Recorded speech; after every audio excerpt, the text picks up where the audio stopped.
Welcome to the Listen Up Girl podcast, your daily LGBTQ plus news podcast. I'm Zach Randles-Friedman, and today is your news for Wednesday, July 22nd, 2026. We have six big stories, so let's get right into it. First, the King of the North is now the King of Downing Street. So 2 days ago, the United Kingdom got a new prime minister, and our community actually has a reason to pay attention. Andy Burnham, the former mayor of Greater Manchester, known to many as the King of the North, was sworn in on Monday after Keir Starmer stepped down. And unlike so many politicians who claimed allies when it was convenient, has receipts that go back decades. In 1988, at 18 years old, he marched against Margaret Thatcher's Section 28, the law that banned schools from promoting homosexuality. He later voted to repeal it. He voted for civil partnerships, for equal marriage, for IVF rights for lesbian couples. At Manchester Pride just last year, he stood at a microphone and said plainly and publicly, "I support trans rights, and I want that to be known." Now, that doesn't mean our community gets to exhale completely. The UK's EHRC guidance restricting trans people from single-sex spaces is due to come into force in August. Burnham has said it should be implemented, but in the fairest and most compassionate way possible. An LGBTQ plus youth charity in Manchester, which has seen a 171% spike in referrals since the Supreme Court ruling on the definition of sex last year, has already sent Burnham an open letter asking him that commitment to equality from Manchester to Downing Street. The message: we help build your political identity, don't forget us. Next, we go to Uganda, where a kiss is not a crime, and 2 women are finally free.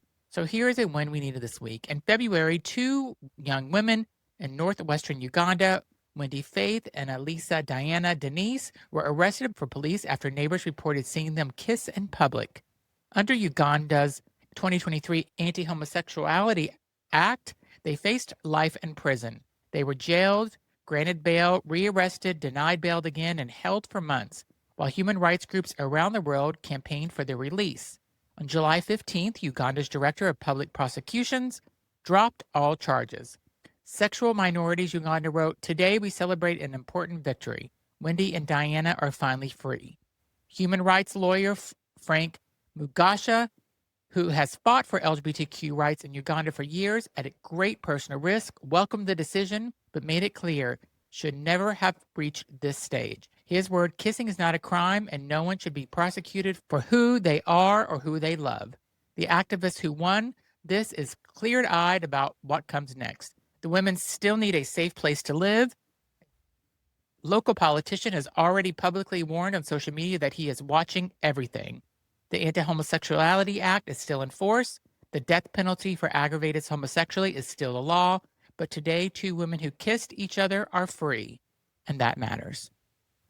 Next, the WTA wants to swab your cheek, and the community is not having it. The Women's Tennis Association has made a major policy change that took effect yesterday, and it's sending shockwaves through the LGBTQ plus sports world.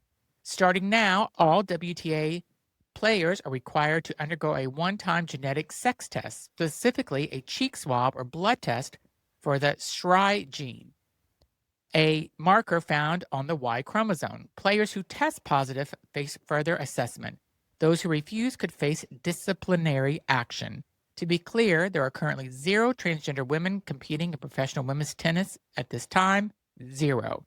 But that did not stop the WTA from implementing this policy, joining World Athletics,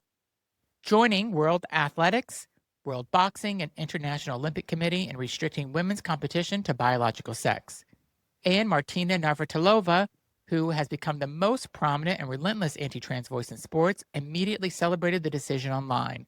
She called the cheek swab not invasive and stated flatly that WTA supports all women, as in females. Queer tennis fans are calling it what it is, a solution looking for a problem. One fan wrote that as a queer tennis supporter, she felt ashamed of the organization. Critics have noted that the WTA's previous policy, which allowed trans women to compete after maintaining testosterone below a threshold for 2 years, was literally never used. No trans woman competed under it. This policy isn't about fairness, it's about a cultural moment, and the community is watching. What's up with Martina? Like, why is she even part of this community if she doesn't want to support everyone? That's very disappointing, Martina. Very. Next, the administration wants FIFA to ban trans women from the Women's World Cup. And since we're talking about sports and politics, let's talk about FIFA. The organization's World Cup task force, led by Andrew Giuliani, has been pressuring FIFA to guarantee that women play in Women's World Cups and not biological men. The 2031 Women's World Cup is scheduled to be held in the United States, and the administration is dangling that host deal as leverage.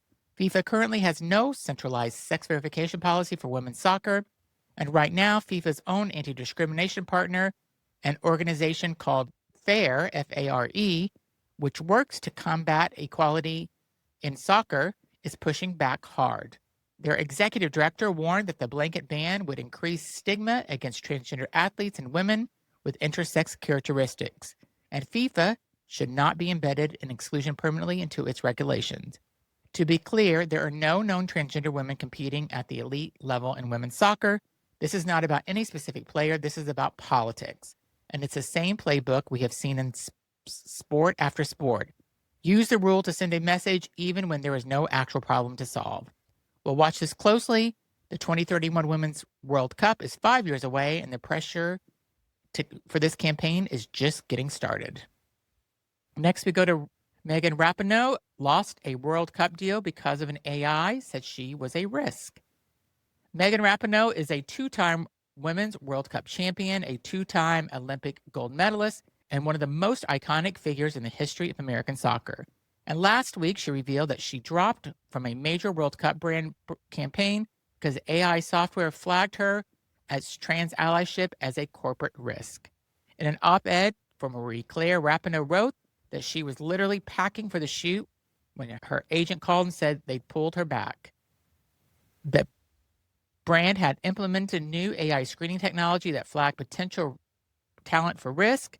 Her risk factor, she had spoken publicly in support of trans rights. She called it exactly what it is: false fear-mongering from anti-inclusion politicians that made brands lacking moral clarity run from mere associations within the LGBTQ plus community. And she went further. She pointed to a ballot measure in her home state of Washington that would require all girls, not just trans girls, all girls, to be medically certified to play sports and mandate invasive physical exams for female athletes. These policies, she wrote, make all girls and women less safe. She ended her piece with a message to trans people: to all my trans family, I am with you forever and always. Megan Rapinoe lost a check to stand on the right side of history, and this is called character. Thank you, Megan. We see you and we appreciate you. And then we go to Botswana, said no to criminalizing love. Now it's fighting for marriage. So finally, a story of progress meeting resistance from a country that has been quietly making history.